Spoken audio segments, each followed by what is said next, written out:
Hey everybody, Sean here. Thanks for tuning in. This is the final week without Joe. It's the final countdown. What am I doing? Final week without Joe. Joe will be back next week. And when you get your host back just in time for the Halloween season, what movie do you choose to do? Bride of Boogedy. That's what we're doing. Bride of Boogedy next week. So get ready for that masterpiece. I'm so excited to have Joe back, though. I'm so excited. Speaking of Joe back, well, not really. Speaking of Joe back, the Salem live show was amazing. I want to thank everyone that was out there. Thanks to Daisy and Andrew and Matt. Those people who I spoke with out there, thank you guys so much for coming out, man. It means so much. And everyone else that came out, maybe you're listening right now. I don't know, probably not. But thank you if you are. I really appreciate that. It was different. It was definitely different. And I debated whether I wanted to release the live show or not. But I think I'm going to. I'm going to release the live show on this episode. You're going to get the live show. It's about a half hour long. And then afterwards, you get an interview with Kevin Lynch, the guy that created and owns and operates Salem Horror Fest. This is their first year. He's a super thoughtful guy, super smart, super thoughtful, and just a pleasure to talk with. I could have talked to this guy for hours. It was so fun. And, his insight is just incredible. And he programmed this lineup in a really thoughtful way that you don't normally see. There's a theme to it. There's elements to it. And it's a personal thing for him.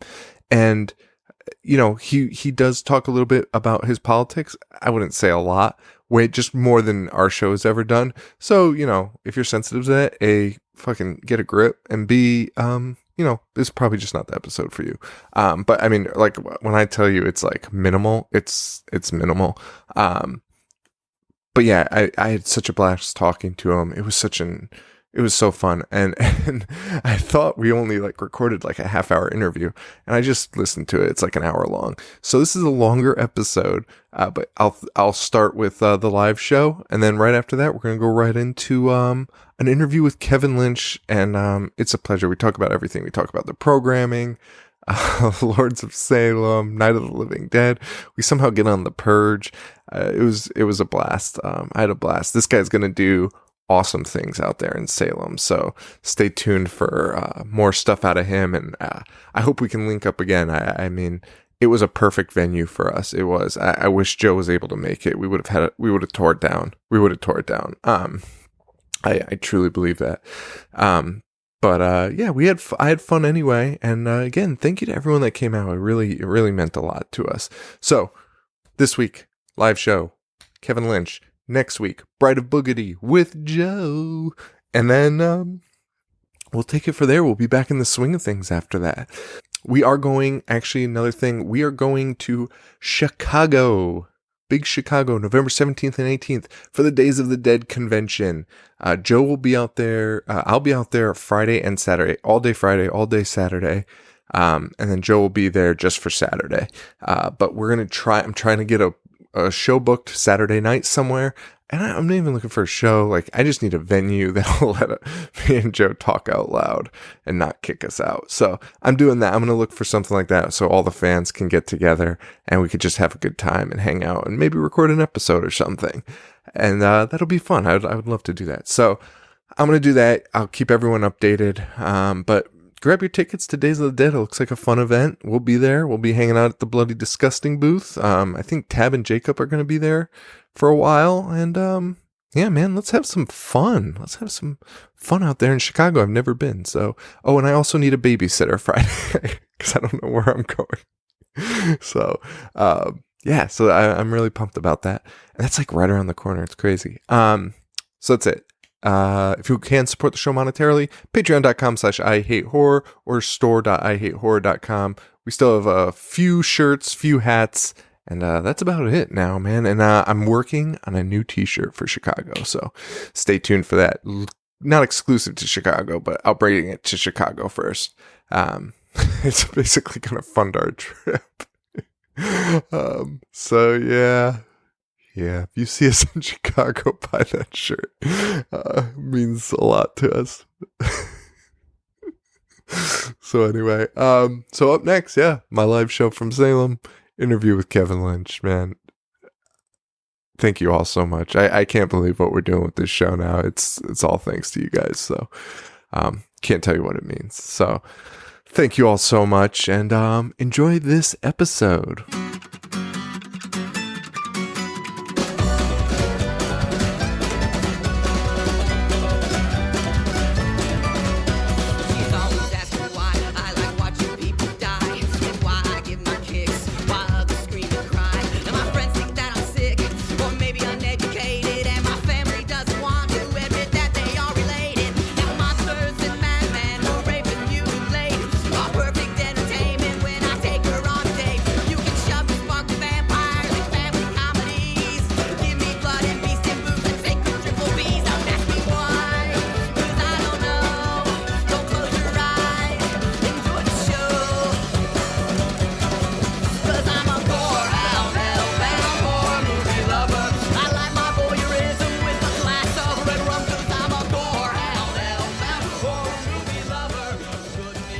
That's a great thought. Yeah, I should record this.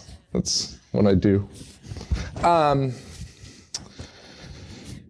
right, so I'm going to start this off. How many of you guys listen to the show?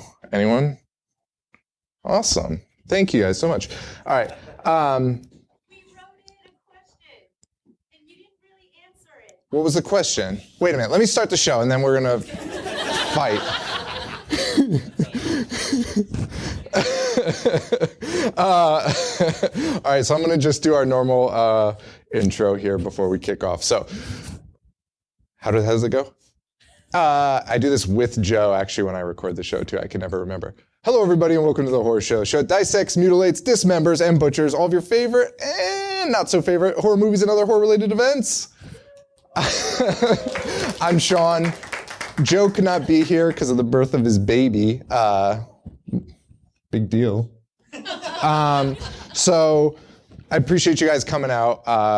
We had to shorten it up a little bit because of that. Now, I have to settle a beef with somebody in the crowd right now.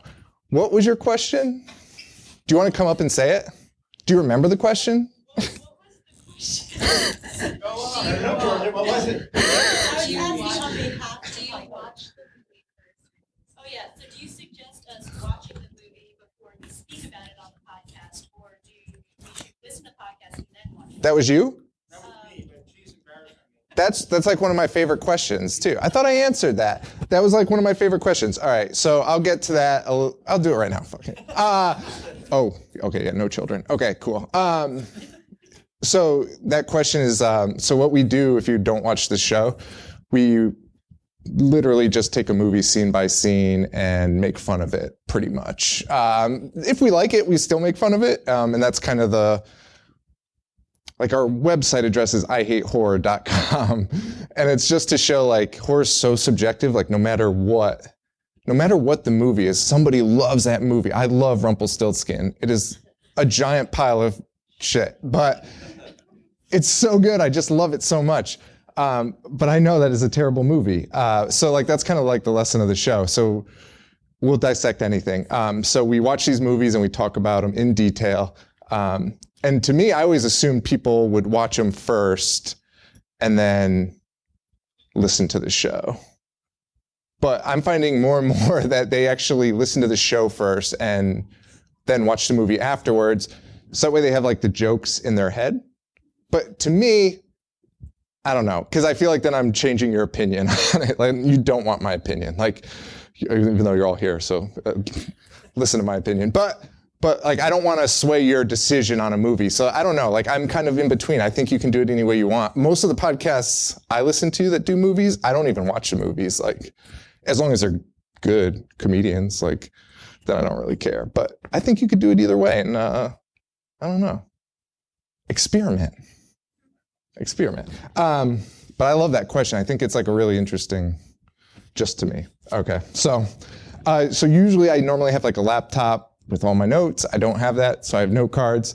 I usually have Joe, who's like a genius, and he's not here. So this is a dangerous game I'm playing right now, like super dangerous. Is that too loud to you guys? No? Okay, cool. All right, and I want to thank Kevin. Is he here? He left already. Oh, Kevin. Kevin, who's running Salem Horror Fest. Like, thank you so much for allowing us to do this. We really appreciate it. And he put on such an amazing lineup this year. Like I just had to give him props. Like when we were talking, like I was just like, Kevin, like he's doing this festival, and like usually these festivals are crammed into like 2 or 3 days, and it's a nightmare. Like if you're trying to watch anything, like in a good amount of time. And he's done this like multiple week event, and it just allows everyone to be able to at least check out some of it, let alone, all of it. So I really appreciate that. How many people are local to Salem? You guys are locals? Oh, Salem is, I come up here every year, so I was like super pumped about performing in Salem. My mom's like the proudest mom of all time, because she raised us Irish Catholic, and then one day was like, I'm a witch, and then started coming up to Salem every year, and I was like, oh, that's fucking weird. like I'm pretty sure you made me go to midnight mass a lot when I was a kid for Christmas, like a lot. And now she's like, whatever. So she like kept asking us to come up with her, and I finally ended up doing it, and I was just like so like thrown back, like girls in old clothes running up to me, like trying to sell me acorns and stuff. And I was just like, what is this? Like, what is this? So like, I'll still pick on my mom for that stuff. She wanted to come really bad, but she couldn't make it. So everyone give a tear to Roseanne. That's her name, Roseanne, if you didn't know that. But, so Joe couldn't be here. So I was really trying to find like another co-host, because it's just so much easier to bounce off of each other. And we actually did a show recently with Corey Taylor from like Slipknot.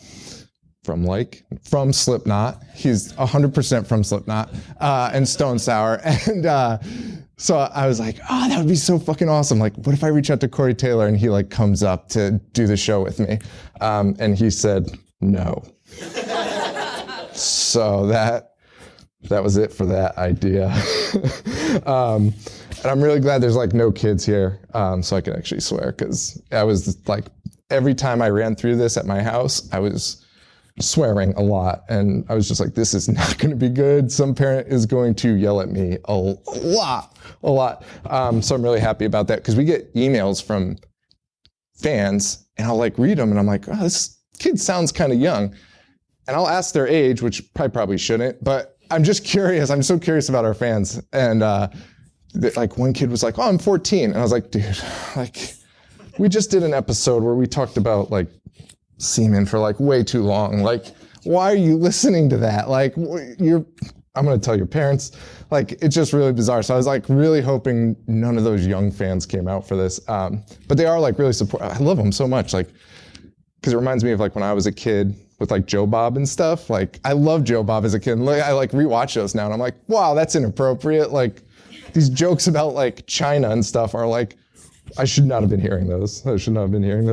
But we actually started out this show as like a pop culture podcast where we talked about, we called it Guys Like Us Don't Die on Toilets, and a Lethal Weapon reference that we thought would make a great title for a podcast. It didn't, and the podcast was terrible. But we reviewed stuff like, we did Family Ties Say Uncle, the one where Tom Hanks is a drunk Uncle Ned, and that was incredible. We did Saved by the Bell. I'm so excited.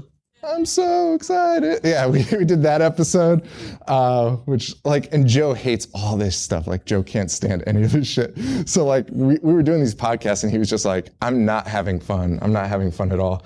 And then I think the straw that broke the camel's back was, I was like, oh, we should do one of those like a very special episodes, like those TV shows where it's like a very special episode of Who's the Boss? And it's like drugs or gangs or something. So I was like, we should do one of those. So I found one. It was like a top rated one. I didn't watch it, of course, at first. And it was called Different Strokes, the bicycle shop. And so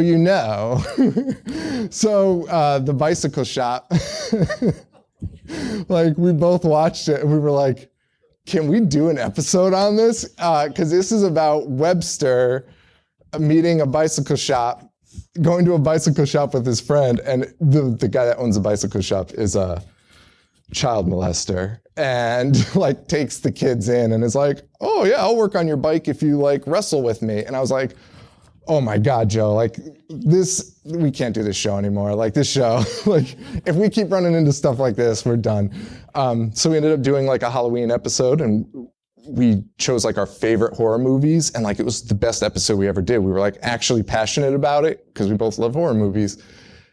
And at the end we were like, what the fuck are we doing? Like, this is what we should be doing. Why are we not talking about horror movies? So then we started the horror show, and the rest is stupid, mindless history. So the show's just gonna be a little more different. Usually we have like the back and forth banter, and now it's with you guys. So I appreciate that. It's a little more awkward than our show. I wish Joe was here. It would have been so much more fun. But Joe did contribute something. So I will be reading Joe did, we did this once. It was called 21 and Under, where Joe tries to review a movie in 21 words or less. And so we did it on one episode, and it was so good we never did it again. So I was like, do it for this. That'll be a perfect opportunity to bring that back. But we've also talked about, he's gonna do all the Halloweens. I have them here. But yeah, we've done, we do like really bad movies most of the time, and sometimes a good movie will slip in there that we'll talk about. But we've done Peter Rottentail, which you haven't seen, and it good, very good. That includes scenes that are literally out of order. Like they jump out of order, like a man leaves a party and walks home, and then 2 scenes later is at the party again. And it's like, okay, I'm leaving now. And you're like we realized it on the show, like while we were talking about it, like all of us went silent for like, it felt like a minute, but it was probably just a few seconds, but we all went silent, and I was like, oh my God, this fucking movie's out of order. Like none of us noticed it until we were all reading our notes. So we did that. We did Dead Body Man, which was so bad. Our friend Paul, who's sometimes on the show, it's so hard to find a copy of this movie. It's so bad. It's like a shot on video flick. It's so bad. He took it out of the DVD thing and just snapped it in half and threw it in the garbage. So we've done Texas Chainsaw 3D. Has anyone seen that? You have? What do you think? Texas Chainsaw 3D?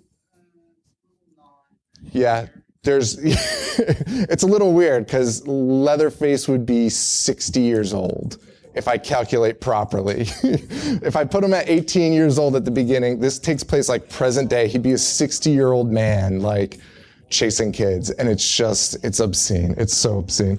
And then we've also done Amityville 2. I'm just touching on Amityville 2 because I got an email from some kid who was really upset that I didn't like Amityville 2. Amityville 2 has the most like incest I've ever seen in a movie. Like just like, holy shit, like mind-numbing. Like why would you even make this movie? Like no one's going to, who does this appeal to? And so there's like all this incest. So we obviously were like, well, we're not down with this movie. And we got an email from somebody being like, you guys just like mainstream movies, and he said he was we made him depressed because of it. So I felt bad for that guy. But all these movies that we watch, there's always like one major theme. And now I actually look for it it's kind of like a gateway. Like I can kind of get a feel for what it is. And if it's on Wikipedia and it says, this movie has started to gain a cult following, it hasn't. And that's the movie you want to watch because it's going to be garbage. It's going to be such garbage. Every movie we've done that's been like terrible, you go on that Wikipedia, like 3 people have seen it and it'll be like, oh, it has a cult following now. And you're just like, get out of here. Like there's no chance at all. So tonight they're going to be showing Halloween 3 and Videodrome. Has anyone seen Videodrome? Oh. How many people have seen Halloween 3? You've seen none of them. I've seen all of them. You've seen Halloween 3? I've seen all. All of the... But have you seen Videodrome? No. Oh, okay. This is going to be a lesson in lovemaking from both Tom Atkins in Halloween 3 and James Wood in Videodrome. Like, these guys are gonna teach you a thing or two. The boys, and the girls will learn how to find the right guy, I guess. A guy like Tom Atkins who just knows how to make love. Their love-making scenes in this are the grossest things I've ever seen in my life. Tom Atkins pursues a girl that's 17 and 7/8 maybe of age, and then James Woods is just full out naked. No peen, but like just enough. Like, you don't need it. You know, when it's like that naked that you're like, I know what it looks like. It's not even on the screen. I know what it looks like now. Like, I don't have to see it. Like, it's that gross. And James Woods is, he's a piece of work in that. I learned everything I know about lovemaking from these two. So I'll try and do my best at like kind of talking about this movie. Like I said, I usually bounce them off of Joe and stuff. So it's a little different with just me. Sorry, I shouldn't like look at people and stop talking. So I'm gonna start with Videodrome first because I have so little to say about Videodrome. Because it's something. It's something. Are you staying for Videodrome, sir? Are you gonna stay for it? I wouldn't suggest it. Go home. I love David Cronenberg so much. Like, he is like, I just love him so much. I was just talking to a fan in the audience about this. Like, he's like one of those guys that I'm like, I love Cronenberg so much. Like, he's so gross. Like, it's amazing. And then you watch like some of his like other movies besides The Fly and The Brood, and you're just like, that's really gross with not a lot of reward behind it. Like, and Videodrome, it's got a big following. I never really enjoyed it. And like, where do you start with Videodrome? Like, it's like ultimate Cronenberg. Like, dudes are pulling stuff out of their guts. Like, it's just fucking gross. But the gore is like, it's like the most artistic gore I've ever seen, if that makes any sense. Like, because the movie is like, I don't want to say it's like, who's the guy that does, I'm gonna sound like an idiot. Who's the guy that does like Fire Walk with Me? What is that called? Twin Peaks? Lynch. Like, this kind of gives off that like Lynch vibe a little bit, where it's like, wow, that literally made no sense. What was I supposed to get out of that? But with like the most insane amount of gore you'll ever see. But he's not at that level of Lynch. Like, it's not so over the top, but like this one's pretty insane. I mean, it's about a video cassette, but tons of awesome gore in it. So it's like, that's actually kind of worth it. But then you have to see James Woods' naked ass. So I usually tell people to avoid it. But there is a scene in that. There's a fucking scene in that I love. You'll see it. It's like right at the beginning. James Woods loves porno in this movie. I think it might be his job. I don't really know. And he's in a meeting with somebody, and somebody's like, give him the briefcase. And like, this guy picks up this briefcase, like the one in Pulp Fiction, and like sets it down in front of him, and they pop the lid, and you're like, oh man, this guy's like tangled up with the wrong crowd. And then he pops it open, and it's just porn cassettes inside this giant briefcase, and you're like, all right, sure. Like, the mother load, I guess. That's what we all want to see, I suppose. But yeah. Halloween 3, though, I think is way more interesting to talk about. Definitely over the last few years, I've seen a lot more people, like, it was like a joke for a long time, like how, like, people just joke about how bad it is. And more like in the last few years, people are like, I love that movie so much. Like, I don't give a shit. I don't give a shit that Michael Myers isn't in it. Oh, wait, there's a kid in the audience now. I'm sorry. I saw one walk in. It's okay. Oh, okay. All right. Sorry. I will try and not. I try and I won't be an animal. But that threw me off. So Halloween 3. What was I saying about Halloween 3? I was saying. Oh, how Michael Myers isn't in it. Thank you, guys. So yeah, so like it definitely has this new cult following, like Wikipedia told me, and but it's like big. It's big. Like people were really upset. We actually talked about this movie in another episode, like an early on episode, and we both ripped on it. And people were like pretty upset with us about it. I was like, that's so weird. Like I did not think that was a well-liked movie in the franchise. But it is now, and it still kind of boggles my mind. But it's not bad. Like when you watch it, like I'll wait till you read Joe's review because I think he sums it up perfectly. But I really do like it. Now, did anyone here? I forget who hasn't seen Halloween 3. You haven't. Have you seen the other Halloweens? Yeah. Okay. So what are you expecting tonight? Are you expecting a guy in a mask?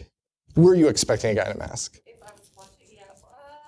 Well, from what he said, it's not what the typical one is. Oh no, it's not. Yeah, it's completely separate. I was just curious, like when I was writing these notes, I was like, oh my God, somebody in here might not have seen Halloween 3, and they're gonna be sitting there like all night being like, wait, when does Michael come out? Like especially if they've seen the first two, or if they were like getting prepared and they were like, I'm gonna watch Halloween 1 and 2 in preparation for tonight. And then they're like, bring on Michael. Let's finish this story. And then they get this. And you're just like, oh, cool, an Irish guy. That's good. That's a good villain. This movie opens up with like by far the slowest kill of all time. And I'm gonna try not to spoil it for people that haven't seen it. I mean, it's fucking a million years old, so God, this language. So it starts out with the slowest kill of all time, and you will see it when you see it. I'm gonna stay just to hope somebody laughs at it, because the first time I saw this, I was like, is this serious? I almost turned it off because I was like, I'm not watching this. Like, that man could have moved a million times over before he was murdered. You're also going to meet Dr. Don Chalice, played by Tom Atkins, who is an angel with a mustache. And he wears satin shirts under his doctor garb, which down to here too, just to show off that beautiful chest hair. And I don't think he's a licensed medical doctor. I think he dresses up as one. I would give him, Don Chalice is, he's a husband, he's a father, he's got 2 kids from a divorce in this movie. I would give him an F as a dad and a father and a husband. So he's not lighting the world on fire in that department. I'd probably give him a C as a doctor. He kind of seems like he's interested in it. Like when his pager goes off, he's like, God damn it, and goes to work. So I guess he's an okay doctor. And then grade A, lovemaker, grade A, drunk, and grade A, creep. A plus Dr. Don. And he is, like, if this is your first time seeing this, like, I don't know if you guys felt the same way, but like when I first saw this, I was like blown away by like how weird this dude was in this movie. Like he's just so odd. He's just so oddly placed. The love interest is like I said, like super, super young. And he uses her father's death as a wingman to put the moves on her. And that's an interesting tactic I've never seen in my life. But yeah, and it's this one too. I mean, there's definitely a theme with these 2 movies, which is, I guess, TVs can kill you, maybe? Maybe that's the theme. I don't know if there is an actual message in Halloween 3, but that's definitely the message of Videodrome, that TVs, I guess, will destroy you and everybody else in the world. But this movie, just like the other one, also has, for not having Michael Myers in it, it might be the goriest Halloween of all time. Like, there's a scene that haunts me in a hotel room I won't say it, but this woman's face is gone. It's completely disappeared. So it's amazing. It's an amazing scene. There's a ton of gore in it for a movie not about a murderer. really. It also has the best James Bond villain of all time. So I can't wait for you guys to meet Cochran, who loves tying people up to watch their demise on TV and in slow motion and things like that. Like, we're going to tie you up in this room. Like, I have this evil plan, and instead of just killing you and doing it, I'm going to make you watch. And he actually makes the guy watch the original Halloween while he's waiting for his plan to hatch. And all you can think is like, fuck, that guy is so lucky. Like, that guy is so goddamn lucky. I wish I was watching Halloween right now. They should not have done that. They should have put anything else on TV besides that. And there's also one scene that I'm like just totally obsessed with because it makes me laugh so hard. Don Chalice is tied up at one point, and he has a mask. Props. He has a mask. He's tied up like this, and he's got a mask, and there's like a security camera like where that speaker is. And he goes like this and just flicks it, and it lands over the security camera, blocking it for him to make his grand escape. And I was like, that was so stupid. Like, no one could possibly have ever done that. Like, that's just so dumb. And I read notes that it took them 40 takes because they let Tom Atkins sit there and try and throw a mask on a security camera across the room. And I was like, that's totally fucking bizarre.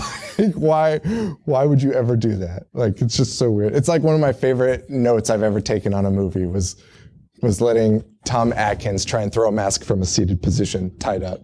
I didn't need to sit down to do that. I could just explain that. All right.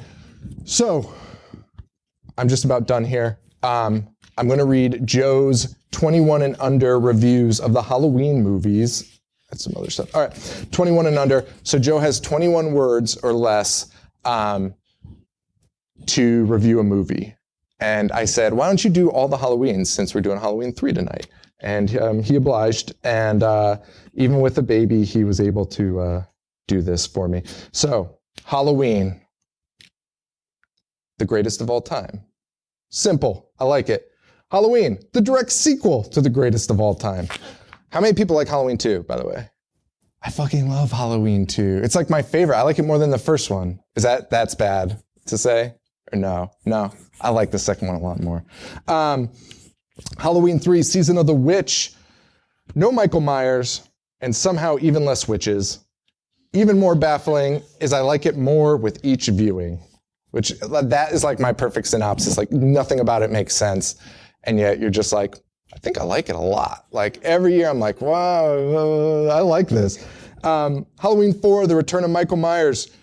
Couldn't this subtitle have been used for every single one? It's a solid review. Halloween 6, Curse of Michael Myers. It has druids, cults, incest, and telepathy, just like Carpenter always wanted. That's very sweet. I'm sure John Carpenter loved that one. I never thought of that. That's so stupid. Like, honestly, you make a movie and you're like, okay, I'm going to like follow up John Carpenter. I'm going to turn this franchise around. And you're like, fucking druids and incest. I need it. H2O. Halloween H2O. LL Cool J gets shot dead on camera and wears gauze wrapped around his head for the next scene. I hate that movie because of that. Like, dude, he gets like shot in the face. And then like, you're like, oh man, that sucks. LL's gone. And then he is in the next scene just with gauze with like a little blood splat here. And he's just like totally fine. Like, he is fine. Like, totally fine. It's insane. He also did the Rob Zombie one. So Halloween 2007. If you made a 2-hour film based on George Carlin's 7 words you can never say on television, this is it. Which I tend to agree with most Rob Zombie movies. And then Halloween 2 from 2009. If you made a 2-hour film based on George Carlin's 7 words you can never say on television, part 2. So that's it, guys. Thank you so much for coming out. I really appreciate it. I'm sorry Joe couldn't have been here. Thank you, guys.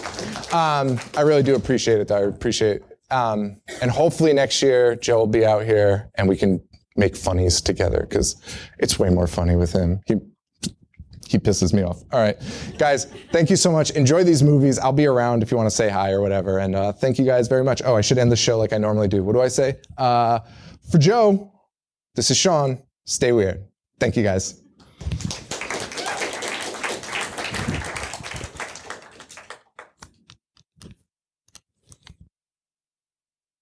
All right, guys. So I wrapped up the live show. I'm here with Kevin Lynch, the guy that created Salem. Is created the right word for this? Yeah. Yeah. Created. Salem Horror Fest up here in Salem, Massachusetts. Honestly, like one of the coolest things I've ever seen. Like it's so long, which must have required so much work on your part. And it's so like guerrilla and like at the same time it presented like a big event. Like when I saw it, I was like, oh, this is huge. So you're doing the right thing. I think it's very similar to like what Joe and I are doing on this show, where people I think don't realize the effort that goes into it and like how much work you have to put in to make it sound like, well, for us, we're purposely trying to make it sound terrible. For you, you're trying to make it, which is a way more difficult task, trying to like with so few resources, turn it into a mainstream event. Yeah, it was really fun. And I knew that, I mean, Salem, you can go anywhere in the world and people know, have some preconceived notion of Salem, usually witches. Yeah. But still, that's an international brand recognition. And I just always thought it was really bizarre that a horror fest didn't already exist. And so I knew at least like in concept, like, okay, this is a prime market for it. It's a strange thing that should already be. But my background is marketing PR. So I have experience like putting lipstick on a pig, polishing up and getting people excited about an idea. Yeah. And then the execution is just, run around like Kermit the Frog, making everything happen. And I definitely, in concept and in theory, the benefits of doing a 4-week festival and really allowing for 1 weekend at a time for visitors to come and get a piece of it. It really made sense at the time. Also, the two partners who were interested in working with me, the Cinema Salem and PBD Essex Museum, were both really in on the idea. The only problem is I couldn't get them to agree on the same 2 weeks. This was originally going to be a 2-week program. And so when they kept pushing for a certain time frame, I just got to the point I was like, oh, I guess I could do 4. And it wasn't until this weekend that I really started realizing how much energy and work that really was. Yeah. But worth every minute. How many weeks are left? Is this the last week? Yeah. This is it, right? Tomorrow's the last day. Yep. How relieved are you? I am extremely relieved, but also sad. Like there have been a lot of moments, even despite all the stress, running around, trying to make sure everything comes together. There have definitely been these weird moments where I'm like in a weird back alley, taking shortcuts to and fro, where I'm just like, this is magic. This is fun. This is what I do it for. Is that sort of excitement in the air and knowing that people are actually coming out of their homes to participate. Yeah, for sure. And people are definitely doing it. I mean, it seemed like the people that were coming in were pretty pumped about it. So the theme of this year, or maybe the theme, that's what I'm going to get to. The theme, it seems to be like a cultural, how would you explain it? So it came, I mean, the idea of wanting to do a festival just in general came from a place in me of just great frustration as a direct reaction to the election. Yeah. And I, like many people, just got into a point of just perpetual screaming, unproductive screaming. And I for me, the thing that was like the source of like the greatest frustration was I felt like, do we not read about this stuff? Do we not take history courses and like read poetry and go to museums and just kind of see, read Animal Farm? We've like seen these themes and these warnings in our culture so often.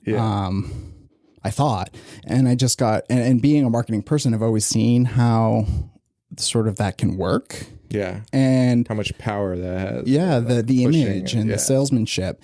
And I just got really angry to be like, I guess, we really don't look beyond like surface level as much as I had hoped.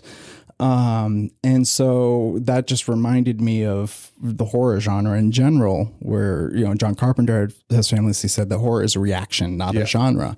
And I thought that was a perfect way to sort of facilitate some of my frustration and taking a look at horror in a way that kind of peeled back the many layers of it, to try to just initiate conversation, to promote critical thinking in general, to just, no matter what you're seeing, any piece of art that you're experiencing, to just, whether or not the artist's intent is blatant or blatantly political or extremely specific, or if it's just simply a response and being a product of its time. Like, this all has value.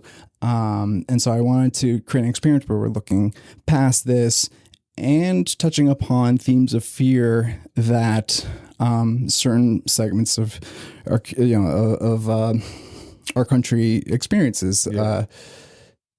I feel like a big part of the frustration and this fight that feels like this divide in our country is people being like, "What's a big deal? What are you so afraid of?" And it's like, well, okay, this is what we're afraid of. Like, try to get into someone else's shoes and imagine why they might be paranoid about what's going on. And there's another quote by Roger Ebert where he talked about movies and cinema as being an empathy machine, and how when we go to the movies, it's an opportunity for us to sort of live life through the eyes of someone else as a way to develop empathy. And so I thought this could be a fun way to tie something that's fun and spooky, horror, put it in a context of Salem, which has its own historical lessons, and try to help facilitate different fears. And even if there's something that might not be specifically scary to you, through movies we can imagine what it's like to have that fear. And hopefully sort of foster more empathy in general. That's a cool idea. Are you going to keep going with that theme, or do you think you're going to switch it up every year?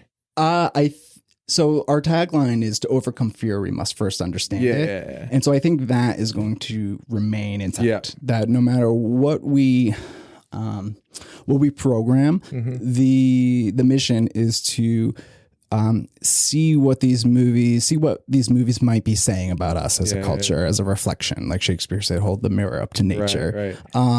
So that's definitely, I think, a part that I want to keep intact. Now, there's a lot of some of the themes that we focused on this year we could develop, to expand upon or revisit, but we focused on the concept of American fear and identity. And so we've got Black themes, gay themes, feminist themes, themes of mass media, xenophobia, and for some of the programs, they're just double features. There's just two films, and we could go on and on and on with films within these. But this year, this program is definitely put together with the election in mind. And I don't think things are just going to magically change, and so a lot of these themes might continue to be relevant. But I'm looking at things like environmental themes, and just trying to find ways to continue to explore fear in media. And another component that I want to develop more is, really promoting Salem as a platform for independent filmmaking. And so that's something that we really want to foster too. So you want to bring filmmaking to Salem? Is that what you're saying? Or at least being a venue to, share it with the world. Right. Okay. Yeah. Which I think, why would you not debut your horror movie in Salem? Like, exactly. It's stupid. Well, we've done a lot of short horror showcases that have been really fun, really cool. And every time we talk to any of these filmmakers, they're just, oh my God, it's going to show in Salem. It has this cachet to it that, no one in the city for a long time has really taken the opportunity to turn that into something. Yeah. So we really want to be a beacon for the horror community, both grassroots, the independent filmmakers to come and get their start here and just get their work on the big screen, but also for bigger films too that want to tap into, you know, the crazy amount of foot traffic that we have in here. Yeah. And how everyone knows Salem, you know, knows that we're a Halloween capital of the world. So that I think there's a lot of fun and creative ideas that we can do to just like, you know, share horror with the world. Yeah. Did you see Lords of Salem? I did. I hate that movie. Do you like it? Yeah, I didn't like it. I thought it was a piece of shit. Yeah. Anyway, I just Really I thought of that and I was like, how do I not? I got to bring that up real fast because I fucking hate that movie. That movie's such a pile of shit. Yeah, but to his credit, he did a special screening here when he came out. He did some filming. Filming in the out area. here? Yeah. Not completely, but there are some shots in there that are definitely in town. And he's a Haverhill boy, so you know, he's familiar with the area. But yeah, that's something that, you know, we hope. I mean, we do hope people come and film more in Salem and Massachusetts in general. But Such a great setting. it really is. It really How is. can you not? Like, I don't know, man. It's spooky as shit. Yeah. I just had to walk to my car and I almost pissed myself. It was scary. So how long have you been into horror films? Because some people get in late, and I find it takes a lot more interesting than people that grew up with it. I grew up with it. Yeah. Yeah. I grew up on, you had mentioned Joe Bob. And he was pretty influential in my entryway into the genre. Same. So you were watching Monster Vision and stuff like that. Oh yeah. Yeah. And Elvira and, but so for me, like, when I think about horror, and many people, it's sort of like a warm and fuzzy nostalgic thing. And I think it's because we have these horror hosts like Joe Bob Briggs and Elvira, they put it in a context that it's like, this is fun, this is silly, this is like scary, but like safe. Yeah. And we had a vehicle to experience that and not just be completely, I mean, I've been traumatized by films before, but like, but it gave us, you know, sort of an entryway into it. Yeah, it was like a landing point. Like, Yeah. like you'd watch the ones with Joe Bob. I think that's what I don't think people give him enough credit for. It's like, so like he made you laugh at the beginning, then he threw you into this movie, and like right when it was getting like a little unsettling as a kid, throw back to Joe Bob, who was just like, wow, that was fucking weird. Yeah. Like, oh yeah, it was weird. Like, it's not that scary. Like, he just like looks you dead in the eye and is like, wow. Well, and it's interesting too, is that like just the concept of a horror host also, like, really, I feel like is a natural progression to podcasts, because it's this environment where you feel like you are having a conversation with someone. You're kind of like tapping into their personality and getting into the rhythm of their jokes or their perspective, and then going deeper into the film that you're watching. Yeah. That I think that, you know, listening to podcasts like yours, it's like you kind of feel like you're there. You kind of feel like you're part of the conversation. And so, you know, after a while you've been listening, you kind of feel like you know the people. Yeah. Yeah, that was definitely part of it. Like, I wished all I wanted to be was Joe Bob. Like, and now that we're doing this, now I'm like, well, why can't we be Joe Bob? Why can't we be the hosts now? Like, Joe Bob's gone. Well, we have, I mean, I get, like, the great tradition of horror hosts is that there's always new ones, there's new voices, and they bring something new to the table. It's like that's my goal. Me and Joe. Well, Joe, I'm not speaking for Joe, but that's my goal, is to get us to that level. Because I think it's just fun, like, to have somebody be like, to share feelings with and talk with. And our fans have been so amazing, and they just talk to us. Like, That's awesome. And they, like, again, like, it breeds like this. We breed a really nice fan that's like, I don't agree with anything you said about that movie, but like, I got to talk to you about this. And, like, we talk about it. And like, half the time I'm like, frankly, I don't really mind the movie. Like, I might have said it was a piece of flaming shit, but like, it's really not. Like, it's really not. All right. So you grew up with it. Yeah. Up in New Hampshire. What were your favorite movie? Do you remember the first one you saw? That's so hard. It's such a hard question when you grew up with it. But Yeah, I don't remember what the first one I saw is. I remember the first really significant impact that a horror movie had on me was watching Carrie on Monster Vision. Okay.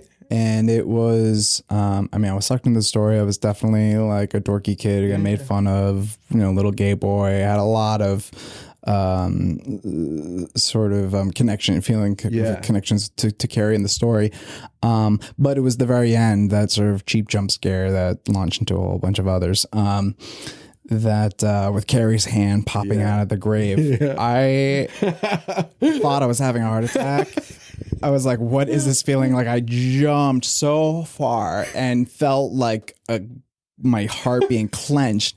And at the time I was in junior high, and we had this science class where there was like a box where you can ask anonymous questions, which are really meant to be like, what's happening to my body? I'm having hair show. And my question was like, what is that feeling when you're watching a horror movie and like you're not really in danger, but you like feel like you're dying? And so the teacher eventually, on Friday read my little note, and of course it was adrenaline. Yeah. But at the time, I'm like, oh my God, what is this? How can something give me this this reaction? And I think I got hooked from there. That's a really self-aware thought for a little kid. Like, looking for that feeling. Like, that's really self-aware. I have an addictive personality. All right. That's my first hook. Although I probably actually that's not the first impact. Well, Gremlins was hugely influential too. Growing up with Gremlins, I probably watched the first 20 minutes of that movie like 50 times, and I would just be like, oh well, that was a cute movie. Right after the teacher puts his like hand on the desk with the candy bar. Yeah. I was like, that was great. All right, I'm all set. And then by the time I finally got to watch the whole thing, of course, and the Gremlins actually turn, the whole point of the movie was kind of like a rite of passage. Yeah, And you're yeah. like, whoa. Yeah, Gremlins was the same exact thing for me.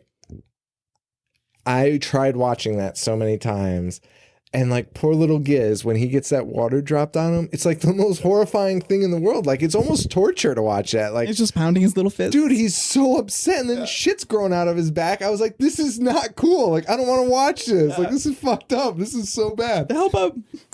Which is weird. And then my dad like starts showing me B movies like Them, The Big Ants. And then he like jumped to like Motel Hell. And Holy shit. yeah, that was weird. That was weird. I don't know why he thought that was so appropriate. I've talked about it on the show so many times, because then he like showed me New Jack City like when I was way young.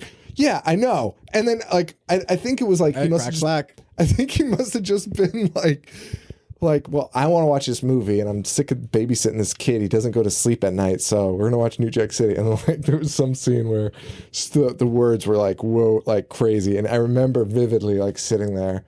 And like to me, I was just like, I was such an aloof kid. Like I just in one ear out the other. But my dad was like, don't say these words, and do not tell your mom you heard these words. Like and that's it. That's all he said. I was like, oh shit. And then he also showed me The Exorcist, and was like, I'm gonna play Tubular Bells. Like I have the record of that song. I was like, I don't give a shit, Dad. And he put In the atmosphere of that song. That's what's so great about movies, especially that one, is that it just like it invokes this atmosphere and this tone that is completely psychological. It's like intended to just kind of off-settle you. It's really, it's such an, because like you look back on that now as you grow up, and I find it less scary, but like really like that could mess people up, that movie. Like, oh yeah, like that is a disturbing movie. That was one that I prepped for. I remember knowing that it was like a quote, like one of the scariest of all time. So I remember like kind of like mentally preparing myself for that, being like, okay, this is a new step. Yeah, we're ready for this. Okay. Do you have a favorite horror movie? Gosh, not like one to rule them all, but The Fog, I love. Oh, you like The Fog? I love The Fog. Ginger Snaps, I really love. Ginger Snaps. Me and Joe have like conversations about these movies all the time. Those two movies specifically. Oh, interesting. I'm not a Fog fan. Joe Bob Briggs is not a Fog fan. Really? Funny enough. And I remember, because I feel like I'm the only one that doesn't like The Fog. And when we did our first Monster Vision tribute, I was like, let me see what he thought about The Fog. And he was like, he was like speaking from my soul. It was like, I was like transcendent. It was amazing, because he was like, I don't know what's so scary about Fog. And I was like, dude, thank you, Joe Bob. Thank you so much. And my co-host Joe is an adamant Fog supporter. Like, and he gets pissed when I say that. So that's funny. It's an interesting. I like it for a lot of reasons. I really like the sort of like conspiracy angle of it, and like the mayor's involved, and then the legend aspect of it. But I think the ultimate thing about that film is the score. I mean, that is Yes. that is a soundtrack that I will listen to for shits and giggles because it's like it's a late September night. It's dark and quiet, and I just want to freak myself out and walk along the cobblestones listening to the fog score, and it just like transports you into this world where I feel like there could be creatures, spirits coming in from the rolling fog or mist. Yeah, I'll be honest. I think I might love the fog now. Actually, I'm thinking about it now. I just there's something about because was that set in New England? Where was it set? It was filmed. It was on the coast. Yeah, it was on the coast. It was filmed in the same place where The Birds was filmed. Oh, really? I remember that, which I feel like is Northern California. I'm not I could see that entirely too. sure. I could see that too. It feels New Englandy to me. Yeah. I mean, especially because pirates were coming. So Well, it's a very old tradition old too. town, It was like 100 years ago or something. Yeah, you're right. Yeah, that they came back, and so there's something about that movie. That's good. Those are good movies. The Fog. What was the other one? The Ginger Snaps. Ginger Snaps. The teenage girl werewolf flick. Yeah. That was an interesting one. I did not see that until like last year. Really? Yeah, and like because people love that movie. Yeah. Like there's a big following. The Saska sisters. Is that who they? Is that? Oh no, they didn't do Ginger Snaps. No. I forget who started that. Well, I don't know, but it's got that girl that's in the Saska sister movies. Yes. Yeah. That's what I'm thinking of. I think I forget her name. Yeah. she's a foreign name also. I think. That film. How old was I? I mean, I was early 20s, I think. I don't know. I just really connected in a way that it was fresh. It was unexpected. It was a film. I can't remember how I heard about it or came upon it, but it was shortly after because it was a Canadian film. Yeah, it was Canadian. I worked at Blockbuster for 6 years, so I might have just like saw that it came Probably. out. But there was just something fresh and unexpected about it. And I also loved. I didn't necessarily love the sequel. I really liked the third one, Ginger Snaps Back, but I liked how they kind of played with the concept of the franchise. You know what I mean? They really played with the concept in general and didn't just like stick to a really, straightforward timeline of like how this happened. I thought there was something really imaginative about that. And also like with Elvira doing, the House on Haunted Hill or what's the second Elvira movie? I forget what it's called, but it's more like a period film, and I really like how they kind of like throw back in that. But that's another film that really like tapped into an experience that that young women all go through, and tapping into a sort of personality, outcasts sort of situation, how people can feel and feeling the edge. I was definitely an outcast in high school. Yeah. So I mean, there's definitely an appeal there. Those girls like are having such a rough time, and like, man, like I don't know, maybe that movie deserves more credit just because of when it was released. Like, I don't think there had been a horror movie that really like did the 80s like sad kid turns into a wolf since Teen Wolf, right? But or like just as the sad kid that like has to deal with the horror element. Like, I don't know if that happened a lot. Well, in this character, like she had to deal, like she was definitely suffering from like existential dread. I mean, like life sucks. But like for me was something really empowering by that is that like the sort of the reality acknowledging that, still overcoming it, being like, okay, yeah, life sucks. Like, to see, but it's like, but this is the situation. And so, I'm just going to be honest about how I feel. And there's something really refreshing because there's so of the movies and so much of just life is about like, smile. It's okay. Life is great, isn't it? It's like, no, not really, but that's okay. Like, we can all be honest that like, this is, existence could be really miserable. Absolutely. And so I just loved her character, and I loved, that bond that they shared in that film. And actually really thinking about, because you were saying how they played with like the sequels and stuff, I feel like we're missing that lately. I feel like that's something we're missing. Like these new psychological, like really, really psychological films that they're making are great. They're amazing. But wouldn't you love to just see like, I don't know, like Get Out Goes to Hollywood or something like and obviously not that film because that movie's perfect as is. Yeah. But like, But I don't know, gonzo I miss- concepts. like fuck with it. Like, Yeah, I mean, we Friday the 13th and Nightmare on Elm Street, we saw all these Yeah, franchises yeah. go like batshit bananas. But although I will say that the new Halloween, whatever it's called, it's gonna be interesting. is kind of. I mean, I don't think it's gonna go gonzo, but the fact that it is supposedly an alternate Mhm. reality where only the first one exists. Yeah. I think that could be interesting. Why not play with that? Like the comic book movies can. I don't know why we haven't learned from comic books enough yet. Like it's insane. Like the fact that it took them as long as it did, which maybe it was a good thing because without CGI, these would be fucking nightmares, as seen by those old like Captain America movies and All shit. those canon Marvel films. Yeah, those are so fucking bad. But like you have to like accept that comics can get things right from time to time. Mm-hmm. And one of the big things lately I'm realizing is like, and it even took them a while. You don't need to tell the fucking beginning of the story anymore.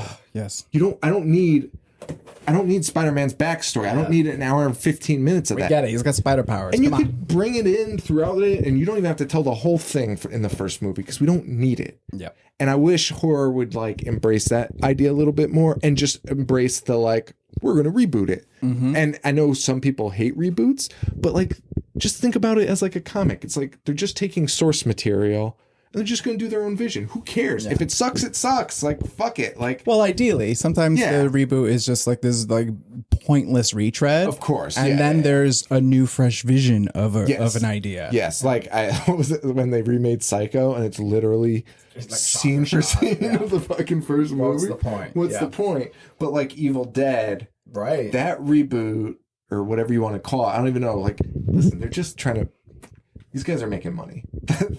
Think about it like that. Like Sam Raimi got a check out of that, and who gives a shit? So, but I like that movie a lot. I really liked it too. And whatever people want to complain about, like Joe is an adamant, like, why did they have to call it Evil Dead? It's like, well, I mean, it was the elements of Evil Dead, so who cares? And it's just going to be there. The old ones aren't gone. Exactly. It doesn't take away, it doesn't erase Right. that. And in fact, of Evil Dead specifically, I mean, Evil Dead 2 is It's a remake. reboot. Oh, I of- know, yeah. I know. Which I adamantly defended the second one as the best one for a really long time, and we actually just saw it in theaters, and I was like, I take it back. Oh, wow. I was like, I really like the original. I definitely used a rewatch, but I mean, that's something that I thought was really cool. Like, I was I like, love okay, that, yeah. we're making improvements. we're building on this. Yeah. Okay. Yeah, it was cool. But like, yeah, I was super defensive of 2 as being the best.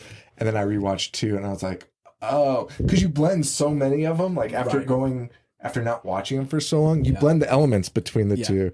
And in the second one, there's like a fucking dancing skeleton. And I was just like, you know what, man, maybe I did it. I was like, this is bizarre. Like, this is bizarre. But I mean, it's got its things. I'm like a reboot sequel. I'm not against those. Like, I'm an apologist. Like I don't care. Like, give them to me. I don't care. I want to see somebody else's vision. Why do we have to just stick to? And just go for it. Just try Right, it because you never know. And I love just how cult films develop. I mean, the fact that like, you know, I mean, that over time films get a new sort of sense of, Well, like Halloween 3 tonight. Yeah. He's showing Halloween 3 in Videodrome tonight. Halloween 3 is a movie that was fucking shit on so bad, and honestly, rightfully so, really, when you think about it. But it has gotten a resurgence now. Like, if you go on Twitter, everyone loves Halloween 3. And I think some of those people might be just almost contrarian, like the hipster style. I think, but Halloween 3 is the best. Halloween 3 is the best of all. Yeah. But it's like, no, it's not. It's just there. different. It's there, and it's actually kind of good. It's weird and bizarre. Like, and really, the only issue that I would ever have with it is that, again, like, it's called Halloween 3, Right. and does not take place at all. Which is a valid like criticism, but that does not reflect the movie itself. No. And so it's like we're having a conversation about something that is irrelevant to whether or not the movie's good. And so the movie just kind of got this unfair shake of being like, all right, well, let's just look at it and base it on its own merit. Yeah, and actually that's what, when we did the episode on it, that's what I like tried to do. Like I was like, you can't, if you start out comparing it being like, well, there's no Michael Myers, well, it's lost. Right. It's not going to win. It doesn't get a fair shake. I mean, there's some bizarre elements in that. For sure. Movie for its own purposes, but yeah, that's like the least of the worries. Like, and if that movie or that franchise had continued to go with an anthology, like if Halloween 4 had been a new concept, that concept is amazing. It could have been really amazing. And Trick or Treat, I think, in a way, sort of kind of did that. And if we ever do get a sequel, then we'll continue that tradition. But it would, I would have loved to seen Halloween 4 that was. I mean, I do love Halloween 4 and 5, but if the franchise continued to just change that alternate universe, the Halloween 3 universe, Halloween 3-2, exactly, Halloween 3.5, like that's a great point. Like that's actually something I don't think it gets credit for. Is like they were like, we're gonna go this direction. Okay, I mean, they didn't tell the fans that, I don't think. Yeah, I think it was like in like the studio head, which is cool, but like they didn't tell the fans that, they didn't give the fans a heads up or anything, so they were like, what the fuck, right? But I love that idea. I love anthology movies so much. Like they're so close to my heart. And then to consider to do it on a bigger scale, like one movie. Right. And then next year it's a different movie. I love that. I think movies like Saw that were coming out every Halloween, I would have loved to have seen the same style, the same feeling, atmosphere, but just a different story every year. That would have been cool. Well, I think The Purge is probably the I mean, Jigsaw's coming back this year, but The Purge has been, kind of doing its own, like every film is like a different story within the same concept. Yeah, and that's cool. That's cool. I mean, I have issues with The Purge. I want to see, I don't know what I want to see. Because, in The Purge, there's always a scene where they're like driving down the street and they're like, oh man, look at it out there. And they show all these scenes that you're like, what the fuck was that? What the fuck was that? Yeah. I just saw two shirtless guys with battle axes. I want to see that more. Yeah. And they don't show you that. And that's what drives me nuts. Then they're like, okay, we're going to go over here and find guys with guns. And I'm like, fuck no, I want to see that. Or I think in the recent one there was like a tree with like people in all white being like hung from the tree. Oh and my I was God. like, holy shit. I was like, What's the story I there? was like, that was the most terrifying thing I've ever seen. And they just blow right by it. And like that would always bum me out. Well, I think it's I mean, it's an incredibly dark concept. It's really messed up.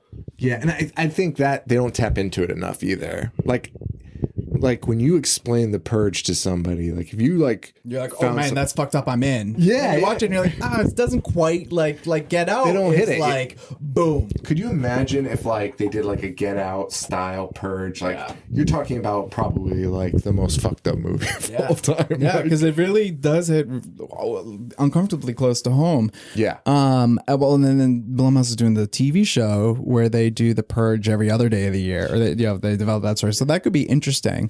But yeah, it's an example of I feel like the concept is stronger than the execution at times. Although like, all those little vignettes that you see throughout, like it could be interesting to do like a found footage, like Vice is doing like covering The Purge, and so you see. Well, oh my god, have you seen? Oh my god, it's called like The Compound. Or The Sacrament? Yes. So genius. Yeah. The most genius concept I've ever seen. Well, so I've always said that the scariest film I've ever seen is a documentary called Jonestown about the Jonestown murders. That fucked me up. Yeah. Really bad. I remember one night, it was like on PBS or something, and I was like, my roommate was like, had put it on. I'm like, oh, what are you watching? Oh, it's called Jonestown. It's about this. It's a documentary. Oh, okay. So I sit down and watch it. And then he leaves like 15 minutes later, and I continue watching it. And I watched the whole goddamn thing, and then again hearing the speaker, the recordings of him like convincing everyone to like drink the Kool-Aid and babies crying and all that. I'm like, what the? This really happened?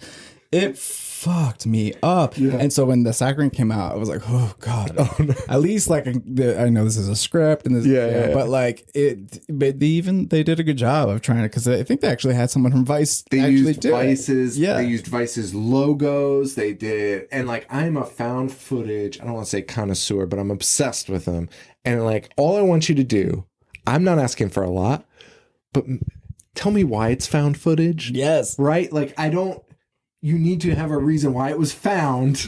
Yep. And it has to be footage. It's not that hard. And for some reason, they just fuck it up constantly. I watched the Blair Witch came on Amazon. Oh, shit. And I literally watched, couldn't have been more than 2 minutes, like literally 120 seconds, where I was like, what? No, this makes no... I couldn't. The concept of found footage was like lost in the first 30 seconds. I was like, this doesn't make any sense. And why? It's not hard. No. It's not fucking hard. But yeah, that I thought that sacrament, they did it like amazingly well, presenting it as news, and of course they come and get the footage. Like, I loved it. I thought that was fucking amazing. There was something else I was gonna ask. I forgot. We got so off track talking about like the purge and shit. We talked about your favorite movie. We talked about Halloween 3. Talked about, I don't know, man. Fuck. Let me ask you a question. Oh, sure. What do you think about Salem? Oh, I love Salem. Yeah. I love Salem so much. And I don't think I've ever talked about it on the show. I'm a huge Halloween fan, like just Halloween the season. All 3 months of it? All 3 months of it. That in my house, it's September, October, November. And my wife's not too keen on it. We just bought our new house. She liked it when we had an apartment. Like, she was cool with it. But now that we have a house, she's like, well, can't I put out like a turkey decoration? And I'm like, have you seen there's no Thanksgiving? fucking turkey. There's no fucking turkeys in this house, lady. I don't want a Capricorn. I want shit. I want the skeletons up. I want it. And I don't know if it's like a New England thing. I mean, now that Twitter's out, like, I guess it's not, because I see our fans in California and stuff and how much they love Halloween.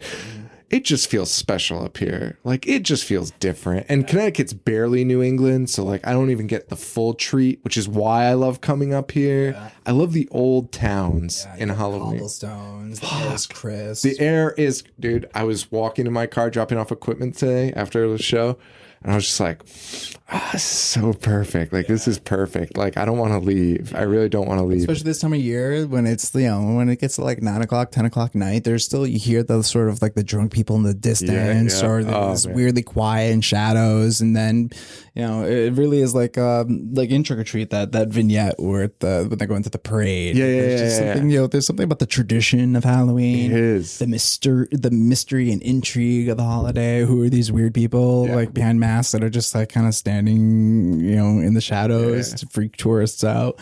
It's just this sort of energy, and it's both. It's weird how like what is scary and what is nostalgic. How I know that's really interesting. Yeah, I think about that a lot too. Yeah. I think something that I had this really crazy car accident in June, and brought up a lot of like weird shit, and got diagnosed with PTSD while producing this horror festival. And the best thing that I found in trying to like just like confront my own psychological well-being was just to learn as much as I can about how the brain works and how emotions work and all that stuff. And in doing so, and just paying more attention and reading about it, I came across this stat this fact of neurology that we develop our core behaviors and like view of the world between the ages of 5 and 8. Yeah. So that is like the most sensitive, vulnerable time of our lives psychologically, that whatever happens to us around then sort of reinforces how we view the world. Yeah. And I think for many of us who are exposed to horror during that age, it is sort of like it sticks with us because during that time we are still developing, and so I think that if you had a positive experience with horror, even if it scared you, I think that this is sort of, it's almost how fetishes work too, right? Where it's like the taboo is kind of exciting, and so there's a sort of weird balance where it's like, yeah, that's fucked up, but it makes me feel like I'm a kid again. Yeah. That's interesting. Ah, man, that just made me think like way too hard. Like I was just I'm in like my own thoughts right now because I was just like all the movies. I was like trying to think of all the movies I watched from like 5 to 8 and like how that impacted me. Like I remember Night of the Living Dead, the scenes at the end that are clearly meant to represent like lynchings and racism in the South, but with zombies and stuff. Like that hit me hard at that age. Like I was like, that's the most fucked up thing I've ever seen. Yeah. Because I knew, I must have known at least a little bit like what they were depicting. Like even at that age, like I knew what they were trying to show. Well, even if you didn't know a full history lesson about the civil rights movement, you can at least see that the one person of color who's not like anyone else is being wrongfully, like mistakenly killed and assumed to be a zombie. And so even just the visual of that, you can put two and together and be like, that's unfair. And he's the only person who's different.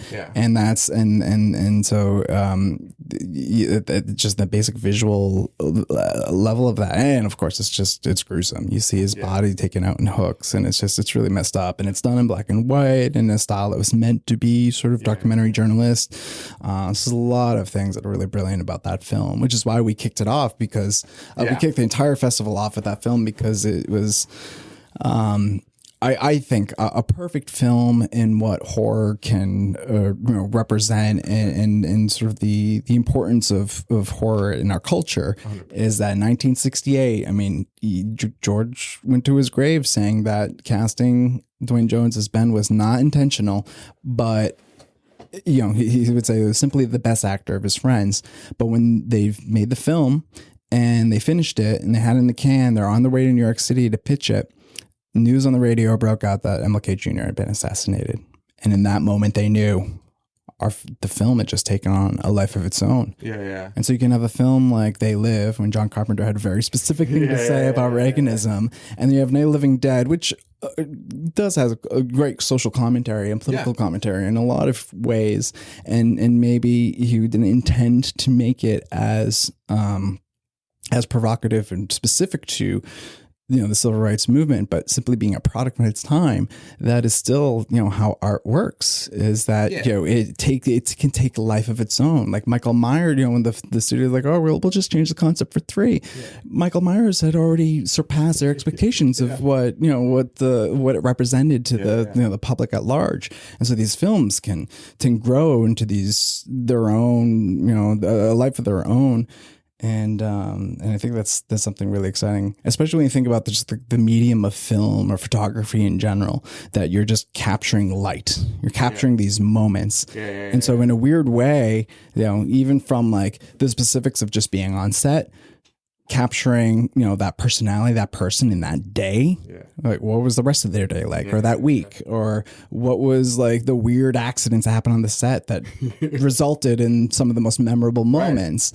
And so now we watch these films, we look back, and I kind of feel like the cinema is in a weird, this like celluloid Ouija board, where you've got these moments in time, regardless of how manufactured they may be, just like every time you rewind and press play, it's like they're just like forced to relive this this little moment over and over again, and they're reflections of us, because the screenwriter lives in a time, in a place that they're influenced by, and this is how they're expressing themselves. The actors, the filmmakers, everything about it is just in some way a reflection of who we are, who that person or those people are that are making it. And I think that it's just a great exercise for fun, and just a healthy thing for the mind to think beyond surface level. For sure. Like, And by the way, him saying he didn't cast Dwayne on purpose, it's almost like an even bigger credit, because like he wasn't even, that means he was not even fucking thinking about it. Exactly. Like he's just like, this was a person that's what's so great about Ben is that the color of his skin has no impact, and that's what I think when it comes to conversations about representation, it's like, it's not like we just want to like checkbox all these different people. It's like no, we just want these people to have well-rounded lives and characters that just like make sense, where they've got love interests and they've got day jobs and they've got like things going on beyond a casting agent being like, check. Yeah, for sure. Dude, that character is such a fucking badass too. He really is. Such a badass. And then what do you think of the 90s remake? I don't remember it. Oh, you honestly. don't? Yeah. I love it. Yeah. I fucking love it. I mean, I love Tony Todd. And he's great in it Yeah. too. Like me and Joe had a conversation a few weeks ago about this, and we were both like, wait a minute, these fucking movies are incredible. I gotta rewatch it. Yeah, I remember liking it. I just don't remember much about it. But yeah, and another thing that I love about Night of the Living Dead is I feel like Dwayne Jones and Ben, the character of Ben, is a great parallel to President Obama. I feel like you've got this person of color in a leadership position who's just trying to hold it together. Dude, yes. Against all odds. Yes. Throughout the whole movie, he's like, yo, like, yeah, this is messed up, but this is what we're gonna do. Stop being an asshole right now. You know what I mean? He's just like, and I just felt like that, you know, for all the criticisms that people can have about our former president, you just, there's no way that he wasn't just trying to do the best that he could with the circumstances that was given, keeping cool under pressure. Yeah. And you've got this character where you're like, man, fuck.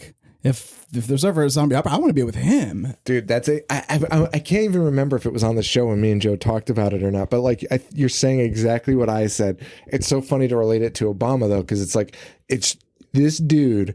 Fucking Ben is straight up like, people are like, I don't trust you, you're black, and he's like, well then get the fuck out, and who wants to be saved? And everyone's like, me. Exactly. Like everyone's like, I'll stay. The dude is so take charge in that movie. It's unbelievable. I love it so much. He's just laser focused on solutions. And it's just like what I said earlier about when in the events world where like things always go wrong. You know what I mean? There's the only thing you can rely on is something to be unreliable. And you just never know what it is.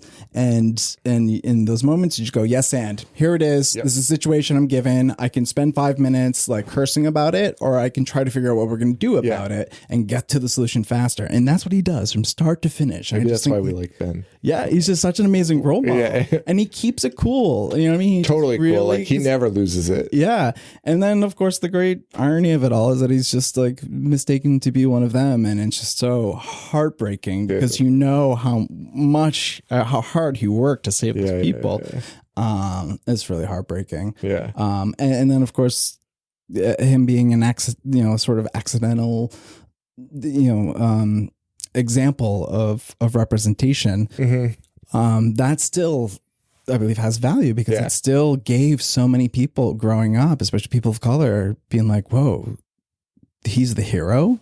This person, we did, up until 1968, Knight in shining armor. Yeah, movie, like legit, like just trying to save everyone. Did not give a fuck how they treated him. Like he was just like, I love that movie so much. Now I have to go watch it. Yeah, and the tradition carries a lot. You know, we had Ken Foree accept the first ever Salem Horror Award on Dwayne Jones' part because he, in Dawn of the Dead, it's another similar situation where you've got a person of color in a hero role playing the badass, just trying to hold it together, save people's lives, and get people to work together. Dawn's the one in the mall, right? Yeah, I always get them mixed up, and that's Ken Foree in that. Yeah. How do you say his name? Ken Foree? Ken Foree, yeah. Ken Foree. Also, Keenan and Kel's dad. Dude, Joe drops that like anytime he can. Oh, yeah? Anytime we bring it up, he's like, Keenan and Kel's dad. And That's I'm like, I don't even know if that's accurate or not, but I'll let you go with it. We had him signing outside of this concert hall where we had M. Lamar come and perform. And we're like, we have Ken here. Let's like put out a booth and like, try to. So we're like literally on the side of the street and people are walking by. And there's these two young women who are like across the street, just kind of like, kind of like scoping things out from afar. What's going on over there? And we're like, yeah, you can come over, come check it out. And they're just like, they're like, what's going on? And they're looking, we're like, hey, you like horror movies? Ever seen Dawn of the Dead? No. Ever seen Dawn of the Dead? No. All right, what about no? And they're just like being so weird and just kind of like looking at everyone up and down. What's going on over here? And we're like, Keenan and Kel. Oh my God, you're Keenan and Kel's dad. They're flipping out. They're losing their shit. They're texting their friends. They ended up buying an autograph. And I'm just saying, we're going about this all wrong. Hey everyone, we got Nick over here. It's like Keenan and Kel's dad. Come on, step right up. Funny. Yeah, that's so funny. Yeah. He's awesome. He is awesome in Dawn of the Dead. And I was actually going to bring that up earlier because that movie is really interesting because it probably had such a social commentary in the 80s with like the mall and shopping. And now it's like the opposite. Like kids are gonna watch that in like 10 years and be like, "What the fuck's a mall?" Like, Yeah. why is every store in that mall? Like, Exactly. What the fuck is that? Is this some place? kind of weird fish tank thing? Like, What's going on? even when we were doing notes, I'd be like, my notes for that movie were like, a fucking gun store in the mall. Are you kidding? And then I was like, wait a minute. You know what? Like in the 80s, that could be. You got a wrap? Yeah, I was just saying that it looks like the movie just got out. All right, cool. So, pleasure. Thank you so much for having us. We really appreciate it. This was super and fun. We'll be in touch again. Yeah, I would we love should- to have you on the show. Let's And keep hopefully doing you're this. doing another event. Oh yeah, there's Very more. soon. There's more to come. All right, guys. Yeah, Thank you so much. And check it out, salemhorror.com. that's it. Thank you. Thanks, guys. Take care.